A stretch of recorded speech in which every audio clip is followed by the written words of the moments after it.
하나님 아버지 감사합니다. 오늘 주님의 날을 맞아서 주님의 전에 나오게 하시니 감사합니다. 이 시간 하나님의 말씀을 들을 때에 저희들의 마음의 문을 열어주셔서 살아있는 하나님의 말씀을 듣고 깨닫는 귀한 은혜의 시간이 될 수 있도록 주님 역사하여 주시옵소서. 감사드리며 예수님의 이름으로 기도드렸습니다. 오늘 본문은 아마도 교회를 좀 다니신 분들에게 낯익은 좀 익숙한 본문일 것입니다. 그러나 다른 구절들도 그러겠지만 오늘 본문의 말씀을 삶에 적용해서 살아가는 것은 또 다른 문제일 수 있습니다. 그리고 이 본문을 사실 그 다른 종교들과 비교해 보면 약간은 특이한 본문이기도 합니다. 왜냐하면 성경에서 보여주고 있는 기독교의 방식들은 다른 종교들과 다른 양상을 보인다고 볼 수 있기 때문입니다. 모든 종교는 각자 자기 방식의 구원의 길을 제시합니다. 그런데 그 구원의 길들이라는 것이 기본적으로는 공로의의 방식을 따르게 됩니다. 다시 말해서 내가 뭔가 좋은 일을 하면 나는 의로워지는 것입니다. 그리고 이것은 우리 인간들의 생각 속에 누구나 납득할 수 있는 아주 자연스러운 생각의 방식입니다. 불교는 참선을 통해서 득도해야 열반에 이른다고 말합니다. 부처도 보리수 나무 아래서 수행을 하다가 깨달음을 얻었다고 합니다. 우리가 좀 유명한 그 달마대사라는 사람은 벽을 보고 9년 동안 수행을 했다. 이런 기록이 있습니다. 다른 한편 유교에서는 이렇게 말합니다. 남편은 남편대로, 아내는 아내대로, 임금은 임금대로, 신하는 신하대로, 자식은 자식대로, 부모는 부모대로 각자의 위치에서 자신의 해야 할 바 그런 역할들을 잘 감당해야 질서 있고 조화로운 인간관계를 형성하고 또 사회 질서가 유지된다고 말합니다. 또 무속신앙에서는 지성을 들이고 정성을 들여야 뭔가 원하는 바를 얻는다고 말합니다. 다시 말해서 모든 종교는 그 이름이 수행이든 수련이든 정성이든 지성이든 인간이 뭔가를 해야 그 종교에서 말하는 구원, 그것이 열반이든 군자이든 도인이든 되는 것입니다. 그러면 여기서 우리는 이런 질문을 던질 수 있습니다. 우리 인간이란 존재가 다 불완전하고 완벽하지가 않은데 우리가 참선을 하든 지성을 들이든 착한 일을 행하든 우리가 물론 노력은 한다고 하겠지만 온전치 못할 텐데 그럴 때는 어떻게 될까?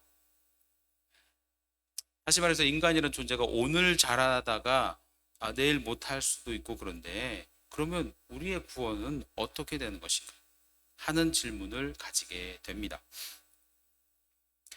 사실 바울도 이런 고민을 아주 진지하게 한 것 같습니다. 왜냐하면 오늘 본문의 앞장인 로마서 7장에 보면 바울은 자신의 내면의 죄와의 치열한 어떤 씨름, 투쟁의 흔적을 제시하고 있습니다.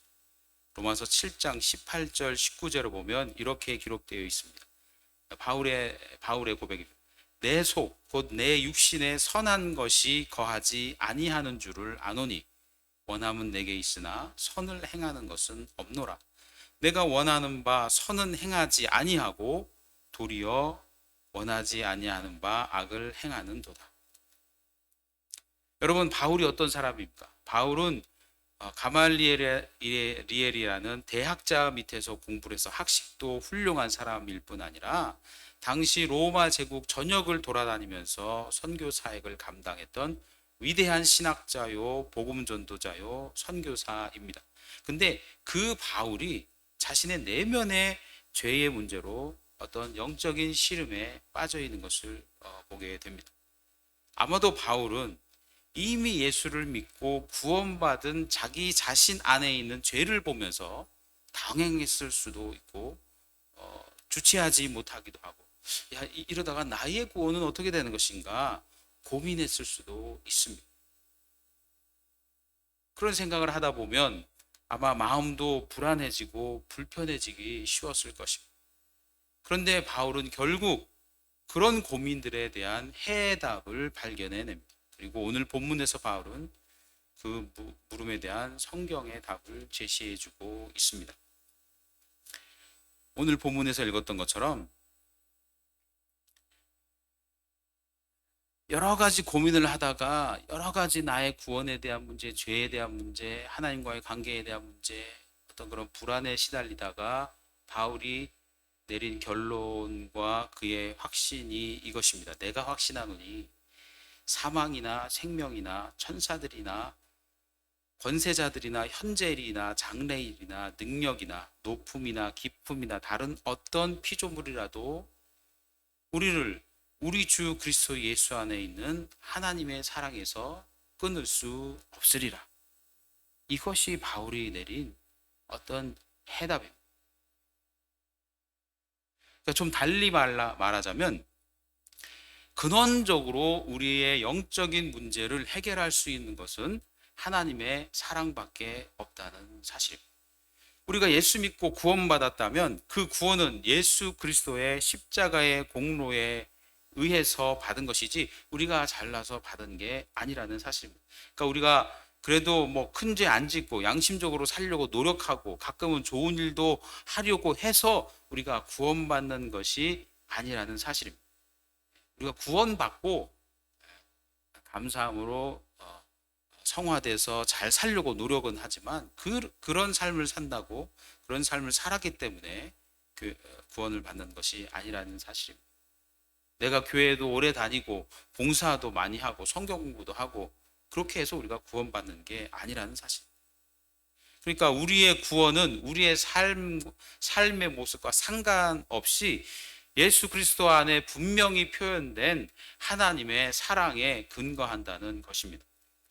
처음부터 우리가 뭐 수행을 하던 참선을 하던 어떤 도덕적이고 윤리적인 행동을 잘해서 구원받는 것도 아니고 중간에 우리가 좀 게을러지고 나태해진다고 우리의 구원이 취소되는 것도 아니고 우리의 구원은 온전히 우리를 선택하시고 우리를 사랑하기로 결단한 하나님의 사랑, 예수 그리스도의 십자가 보혈에 나타난 사랑의 근거에서 우리에게 선물로 주어진 것이다라는 깨달음에 이르러서 바울도 안도의 한숨을 내쉬고 있는 사실.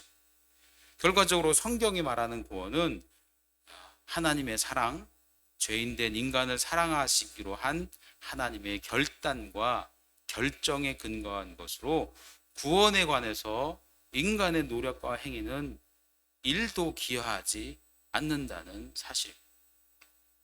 그래서 우리의 구원이 우리가 신앙생활을 좀 열심을 내면 우리의 구원의 확률이 올라갔다가 우리가 좀 게을러지면 좀 영적으로 침체되면 우리의 구원의 확률이 떨어지고 이런 확률 게임이 아니라는 사실. 그래서 바울이 말합니다. 하나님이 우리를 위하시면 누가 우리를 대적하리요? 하나님이 우리를 구원하기로 결단하셨는데 누가 거기에 토를 달겠는가? 우리는 교회를 다니면서 이 사실을 일찌감치 배우지만 우리는 이 사실을 우리가 예수 그리스도를 통하여 구원받는다는 사실을 실제 우리의 삶 속에 적용하고 살아가는 데 있어서는 미숙한 경우가 많은 것 같습니다. 미국 뉴욕시에서 리디머 처치를 개척하시고 담임하셨던 팀 켈러 목사님은 센터 처치라는 책에서 많은 크리스찬들이 복음을 알지만 그들의 교회 생활에서는 실제로 복음대로 살지 못하는 경우가 많다고 말을 합니다. 그리고 그것은 기본적으로 우리의 생각의 기본 틀이 복음과 남들은 공로의라는 그런 생각의 틀을 가지기 쉽기 때문이라고 말합니다. 그래서 이렇게 말합니다. 우리의 일상의 삶에서 복음이 진리인 것처럼 살지 않는다. 그리스도인들은 종종 머리로는 예수님이 나를 받아주셨다. 그러므로 나는 바른 삶을 살아야지라고 믿는다. 그러나 그들의 마음과 행동은 나는 바른 삶을 살고 있어. 그러므로 예수님이 나를 받아주시는 거야 라는 신념 위에서 이루어진다. 라고 기록하고 쓰고 있습니다. 물론 구원이 우리가 어떻게 사는 것에 기초하지 않는다고 해서 우리가 막 살아도 된다고 말하는 것은 결코 아닙니다. 구원받은 우리는 바른 삶을 살아야 합니다. 그러나 우리가 바른 삶을 살았기 때문에 우리가 바른 삶을 산다는 조건 하에서 구원을 받는 것은 아니라는 사실입니다. 그런데도 교회 다니고 예수 믿고 살면서도 우리는 우리가 잘 살아야 구원을 받을 것처럼 무의식적으로 인식하고 살아간다는 것입니다. 그러면서 우리 자신도 그런 틀 속에서 괴로워하고 또 남들도 그런 틀 속에 가두려는 경우들이 종종 있습니다. 저는 율법주의도 그런 것이 아닌가 생각을 해봅니다. 요한복음 5장에 보면 어떤 사건이 나오냐면 베데스다 연못에 38년 동안 병자가 돼서 누워있는 사람이 나옵니다. 근데 이 베데스다 연못에는 각시 천사가 와서 물을 동하게 하면 가장 먼저 들어가는 사람이 병을 낫게 된다라는 소문이 있어서 그 옆에 누워 있는데 물이 동할 때마다 누워 있다 보니까 빨리 못 들어가서 이 사람이 낫지를 못해가지고 너무너무 괴로워합니다. 그 병자를 보고 예수님께서 치유해 주시는 사건이 기록되어 있습니다. 근데 그 병자가 나은 것을 보고 유대인들은 와서 이렇게 얘기합니다. 이렇게 기록되어 있습니다. 유대인들이 병 나은 사람에게 이르되 안식일인데 내가 자리를 들고 가는 것이 옳지 아니하니라. 그러니까 38년 동안 누워서 병들었던 사람이 치유를 받았는데 유대인들의 관심은 아니 안식일인데 자리를 들고 걸어갔다는 말이냐? 그거는 율법에 어긋난다. 이 유대인들의 태도를 보면 38년 동안 아팠던 병자에 대한 긍휼도 없어 보이고, 야, 이런 긍휼이 없는 저 사람들이 하나님의 사랑을 아는가? 라는 생각도 들게 됩니다. 오직 종교적인 관습이나 율법에 대한 집착만 있어 보입니다. 유대인들이 왜 그랬을까? 한번 좀 생각을 해보게 됩니다. 룰이나 규칙에 특별히 엄격하고 집착하는 민족이라서 그랬을까요? 물론 그럴 수도 있다고 생각을 합니다만 저는 다른 한편으로 이 유대인들도 안식일에 그 종교적인 관습으로 지켜놓은 많은 안식일에 관한 그런 룰이나 규칙이나 율법들이 너무나 많고 그래서 이 율법들을 다 지키는 것이 힘들었기 때문이지 않았을까? 저는 그런 생각을 해봅니다. 아니 나는 이렇게 힘들게 지키는데 여러분 우리의 믿음과 교회 생활은 어떤 관습이나 율법이나 교회 전통이 아닌 오직 하나님의 무한하신 사랑에 기초해야 합니다. 앞서 얘기했던 그 두 번째 생각, 우리가 구원받았기 때문에 바른 삶을 살아야겠다고 결단하는 것이 아니라 바른 삶을 살아야 구원받는다 라는 이런 식의 생각들은, 이런 다른 종교들이 갖고 있는 생각들, 이런 공로의의 생각들 혹은 율법주의적인 생각들은 자꾸 우리 내면에 두려움을 낳게 됩니다. 내가 잘못 살면 내 구원이 취소되는가? 그런데 인간은 불완전한 존재라 늘 그런 생각 하에서는 불안에 빠질 수밖에 없다라는 사실. 그러나 하나님은 우리가 완벽해서 우리를 사랑하시는 게 아닙니다. 우리의 불완전한 모습에도 우리를 사랑하시는 것입니다. 그 침례 신학교 어떤 선교학 교수님이 해주신 얘기인데요. 이분이 뭐 선교 사역이나 이런 지역 사회 선교들도 관심이 많으셔가지고 대전 지역에 계신 분인데 지역에 그 고아원을 한번 방문했다고 합니다. 근데 방문하고 이렇게 둘러보고 이렇게 나오는데 마침 그때가 애들이 이제 학교를 마치고 고아원으로 오는 길이라 마침 애들이 이제 고아원으로 들어오는데 많은 아이들이 그 원장님을 둘러싸고 원장님 제가 오늘은 학교에서 이런 칭찬을 받았습니다. 원장님 저는 오늘 이런 일을 좋은 일을 했습니다. 애들이 막 그 원장님 앞에서 나서서 얘기하고 자기를 막 어필하는 모습을 봤다 그래요.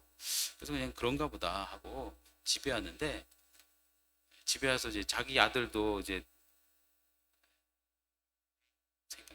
학교를 마치고 집에 마침 오는 길이라 자기 아들이 자기를 보더니 가방을 막 던지면서 아빠 오늘 나 학교에서 시계를 걸었다.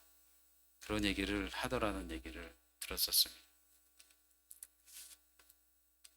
여러분, 우리가 하나님을 믿고 살아가면서 우리는 우리의 하나님을 우리가 고아원 아이들이 원장님을 대하듯이 대하고 있는지 아니면 진짜 자기의 아버지를 대하는 것처럼 대하는 것인지 한번 돌이켜 봐야 합니다. 물론 원장님들이 물론 좋은 마음으로 부모처럼 돌보리라고 생각합니다. 그러나 또 아이들이 많다 보니까 정말 이 부모처럼 다 섬세하게 챙기지 못하는 부분이 아마 있어서 그런 걸로 생각이 됩니다. 교회를 다니는 우리는 다 알고 있지만 저는 이 하나님의 사랑이라는 것이 그 하나님의 사랑을 깨닫고 살아가는 삶이 실제 우리의 삶에 어떠한 영향을 미치는지 우리의 실생활과 무슨 상관이 있는지를 좀 더 언급하고자 합니다. 그리스도 예수 안에 있는 하나님의 사랑은 우리를 자유케 합니다. 있는 그대로의 내 모습을 사랑해 주시는 하나님으로 말미암아 우리는 건강한 자존감을 가지게 됩니다. 그 하나님의 사랑은 부모가 주는 사랑이나 배우자가 주는 사랑보다 더 조건 없는 사랑입니다. 사람들 중에는요, 가끔 성공하고 부와 명예를 한 손에 쥔 사람도 때로는 자신의 콤플렉스를 떨쳐버리지 못하는 사람들도 있습니다. 저는 가끔 그런 생각을 합니다. 물론 좀 예전 가수입니다만은 팝의 황제 마이클 잭슨이 있었습니다. 자주 보진 않지만 가끔 지금 봐도 그의 노래는 훌륭하고 그의 춤은 타의 추종을 불허해 보이기도 합니다. 젊었을 때 영상을 보면 나름 잘생겼어요. 그리고 그런데 또 이 마이클 잭슨이 계속 성형 수술을 합니다. 아마 첫 시작은 무대에서 좀 코가 깨지는 그런 사건이 있어서 수술을 시작하게 됐는데 계속 지속적으로 성형수술을 하다가 나중에는 더 얼굴이 부자연스러워지는 모습을 우리가 보게 됩니다.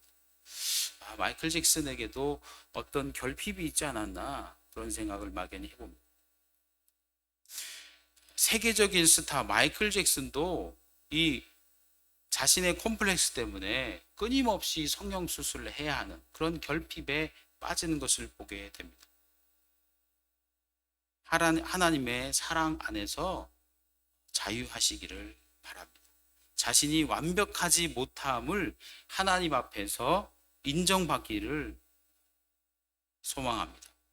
바울조차도 스스로 온전치 못함을 깨닫고 하나님의 사랑 안에서 회복되고 진정한 자유를 얻었다는 것을 우리는 알게 됩니다.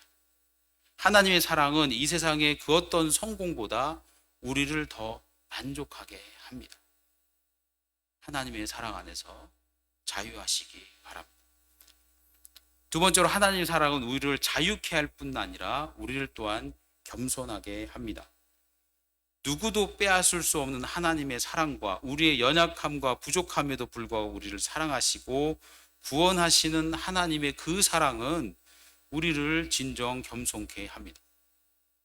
참다운 겸손은 그래서 그 하나님의 사랑을 경험한 자에게만 가능하지 않을까 생각해 봅니다. 한국에는 유교적인 덕목으로 겸양이 있습니다. 겸용도 물론 꼭 나쁜 것은 아닙니다. 그러나 성경적인 관점에서 보면 좀 부족한 의미라고 생각합니다. 왜냐하면 겸양은 어떨 때는 인사치레 같기도 하고 거칠애 같기도 하고 그런 체하는 것 같기도 합니다. 왜냐하면 유교에는요 전적인 타락이 없기 때문에 유교적인 관점에서 겸양이라는 그런 태도는 겸양을 통해서 내 자신이 더 도덕군자가 되기 때문에 나의 이미지가 더 훌륭해지기 때문에 겸양의 모습을 드러내는 것 뿐입니다. 진짜로 자기 자신이 죄인이고 오직 그리스도의 십자가의 사역 때문에 구원을 받는다는 뼈저린 깨달음이 없이 우리는 진정한 겸손을 이룰 수 없는 것입니다. 그래서 우리가 하나님의 사랑에 깊이 잠기고 참된 겸손을 회복한다면 우리는 섣불리 남을 정죄하지 않을 수 있게 됩니다.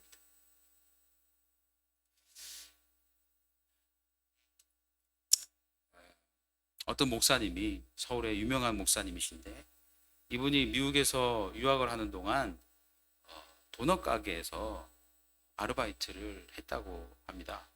도넛 가게 어떤 가게냐면 우리나라로 치면 뭐 한 김밥 천국 정도 아닐까. 그냥 평범하고 서민적인 음식인데 여기는 오전에만 합니다. 오전에. 근데 이 도넛 가게 사장님이 좀 재밌게 마케팅을 한다고 그 떡과 포도주를 든 그 예수님을 좀 패러디해 가지고 그 도넛 가게 앞에 가장 넓은 유리창에다가 도넛과 콜라를 든 예수님 그 사진을 떡하니 붙여놓은 거예요. 그러니까 이 목사님은 그게 좀 예수님을 희화한 것 같고 예수님을 물론 그 사장님은 그냥 장사할 목적으로 붙인 겁니다만 이 목사님이 너무 그게 마음이 안 좋아가지고 그 도넛과 콜라를 든 예수님 사진을 떼어버리고 다른 액자를 막 붙여놓고 그 사장님은 기껏 자기가 아이디어를 내가지고 마케팅을 해보려고 그랬는데 이거 누가 뗐냐고 막 화를 내고 막 이러니까 이 목사님이 참 인류를 구하는 예수님을 그런 식으로 희화하냐고 막 속으로 그죠? 좀 화도 나고 좀 미워하게 되고 미워하기도 막 싫어지기도 하고 막 그렇다고 하더라고요. 근데 이 목사님이 어느 날 기도하고 있는데 마음속에서 그런 음성이 들렸다는 거예요. 주님의 음성이 아무개야 나는 괜찮다. 나는 상관없다. 그런데 네가 그렇게 사장님을 판단하고 정죄하면 야, 너 나에게 가까이 오지 못한다. 이런 음성을 주셨다. 다른 사람에게 간혹 우리는 아니 그것도 못해? 하기 전에 나에게 그것을 잘할 수 있는 은사를 주신 하나님께 감사하면 좋겠습니다. 집사가 물론 속으로입니다. 그 모양이야. 하기 전에 다른 영역에서는 나 역시도 온전하지 못함을 떠올리면 좋겠습니다. 우리 모두는 하나님의 거룩하심의 잣대에 비추면 다 기준 미달인 것입니다. 다만 하나님의 사랑 안에서 자라갈 뿐입니다. 사람마다 속도는 다를 수가 있는 것입니다. 하나님의 사랑 안에 있는 자만이 세 번째로 진정으로 다른 사람을 사랑하고 자신도 사랑받을 수 있다고 생각합니다. 왜냐하면 어떤 죄의식이나 남을 정죄하는 마음에서 자유롭기 때문입니다. 근원적으로 우리는 하나님의 사랑 없이는 사랑할 수 없는 존재입니다. 먼저 우리가 사랑할 수 있는 존재가 아닙니다. 먼저 남을 사랑할 수 있는 존재가 결단코 아닙니다. 20세기 계몽주의 시대 이후에 서구 그 세속적인 휴머니스트들이 휴머니즘이라는 그런 이념 아래 그 미개발 지역, 아프리카나 이런 중앙아시아나 이런 지역을 돕겠다고 나섰습니다. 아프리카, 아시아 여러 지역으로 이 사람들이, 이 휴머니스트들이 갔습니다. 이 사람들은 단지 어떤 인류애라는 그런 거창한 가치를 표방하며 나선 것입니다. 그러나 그 결과는 어땠을까요? 세속적인 휴머니즘을 표방했던 모든 사람들은 거의 모든 지역에서 철수했습니다. 그리고 그 자리를 하나님의 복음을 들었던 선교사님들이 그 자리를 채웠습니다. 우리가 남을 돕는다고 한다면 그것을 도울 수 있는 은혜와 하나님의 사랑 때문이라고 믿습니다. 그래서 우리는 그저 예배 가운데, 말씀 가운데, 기도 가운데 혹은 일상생활 속에서도 문득문득 하나님의 사랑을 깨닫고 누리고 그 안에 머물러야 합니다. 그래서 우리 몸의 세포 하나하나에까지 하나님의 사랑으로 충만할 때에 우리도 다른 사람을 사랑할 수 있게 되는 것입니다. 제가 유학을 해서 한 2학기째쯤 있었던 일입니다. 그 신학교에 새로운 사람들이 또 많기 때문에 지역교회에서 많은 도움을 줍니다. 그래서 먼저 온 지금 온 학생들부터 이렇게 가구를 나눠줘요. 시간을 정해가지고 학교에 가구나 뭐 이런 그릇이나 뭐 수건이나 여러 가지를 지역교회에서 도네이션을 해가지고 그래서 학생들이 필요한 것들을 가져다가 쓸 수 있도록 그래서 처음 시작하는데 많은 도움이 됩니다. 근데 이제 가구들도 저도 이제 중학기째 갔을 때 가구들도 이렇게 보고 몇 개를 책장 같은 것도 가져오고 그랬는데 가구들이 막 놓여 있어요. 막 놓여 있는데 그냥 그런가 보다 하고 이제 보고 있는데 그 옆에 좀 나이 드신 분들이 이렇게 길거리에 트럭을 세워놓고 이렇게 보고 있어요. 우리 학생들이 이제 뭐 가구를 이제 가지러 이렇게 하면 그 사람들이 와가지고 뭐 좀 도와줄까요? 이럽니다. 이분들이. 저 놀랬습니다. 저는 정말 놀랬어요. 우리 생각은 그렇지. 야, 우리가 가구를 도네이션에 우리가 날라도 줘야 돼? 이렇게 생각할 수 있잖아요. 그렇지 않아. 그런 자세가 아니에요. 이분들은 너희들이 도움이 필요하냐? 내가 도와주겠다 하고 자기 트럭을 끌고 와가지고 도움이 필요하다고 하면 실어주고 집까지 날라주고 더 도울 거 없냐. 그래서 저도 책장 하나 어떤 할아버지가 같이 날라줬어요. 그 할아버지의 그 자세와 인상을 보고 제가 너무 은혜를 받은 적이 있습니다.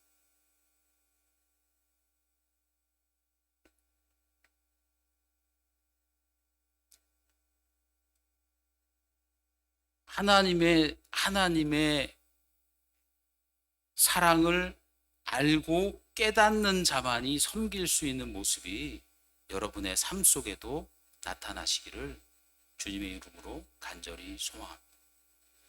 말씀을 마무리하겠습니다. 우리의 매일의 일상의 삶 가운데 어느 누구도 빼앗을 수 없는 그리스도 예수 안에 있는 하나님의 사랑을 깨닫고 누리시는 삶을 살아가시기를 소망합니다. 자신의 부족함이 느껴질 때에도 낙심하거나 좌절하지 마시기 바랍니다. 남을 정죄하려는 생각이 들 때마다 우리의 죄를 간과해 주신 하나님의 사랑을 기억하시기 바랍니다. 그리고 건강한 하나님의 사랑 안에서 건강한 자존감을 회복하고 자유하며 하나님 안에 충만하게 사랑받고 또 감사함으로 사랑하며 섬기며 살아가시는 사랑 순결교회 모든 성도님들 되시기를 주님의 이름으로 간절히 소망합니다. 기도하시겠습니다. 하나님 아버지 감사합니다.